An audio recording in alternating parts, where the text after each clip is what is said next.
حج پہ جانا ہو یا عمرے پہ، اور حج کوئی بھی ہو، پہلا ہو، نفل ہو یا حج بدل ہو، کوئی بھی ہو، جس نے مدینہ طیبہ اور مکہ مکرمہ حاضری کا ارادہ کر لیا ہے، حج اور عمرے کا ارادہ کر لیا ہے، تو اس کو اللہ تعالیٰ نے ایک آیت میں 2 مطالبے دیے ہیں۔ قیامت کے دن ان 2 مطالبوں کے ذریعے اس کو چیک کیا جائے گا۔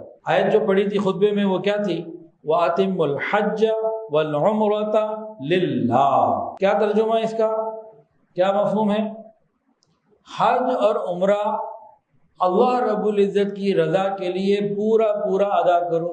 حج کرنا ہے یا عمرہ کرنا ہے، یہ پورا ادا ہونا، اور اللہ تعالیٰ کی رضا کے لیے ادا ہونا چاہیے۔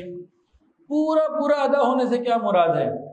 سنت کے مطابق سیکھ کر صحیح طریقے سے آداب کی رعایت کے ساتھ، یہ ہے پورا ادا ہونا، اور اللہ کے لیے ادا ہونا، یہ دوسرا مطالبہ۔